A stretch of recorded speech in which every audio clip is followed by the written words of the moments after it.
14th window. Say, who is it in whose hands is the governance of all things? Quran 23:88. And there is nothing but its treasuries are with us. Quran 15:21. There is not a moving creature but he has grasp of its forelock. Lastadri ana saladasandi. Quran 11:56. Indeed, my sustainer watches over and records all things. Quran 11:57. According to the meaning of these verses, all things are in need of a single all-glorious creator in everything, in all matters and circumstances. Indeed, we look at the beings in the universe and we see that there is the manifestation of an absolute force within an absolute weakness, and the traces of an absolute power are apparent within an absolute impotence. Like, for example, the wonderful states and stages plants display when the life force awakens in their seeds and roots.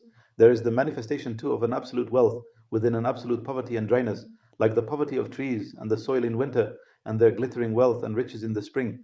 The sprinklings of an absolute life are also apparent within an absolute lifelessness, like the transformation of the elements into living matter. There is moreover the manifestation of an all-encompassing consciousness within an absolute ignorance, like everything from minute particles to the stars, acting consciously and conforming to the order of the universe and to the demands of wisdom and requirements of life.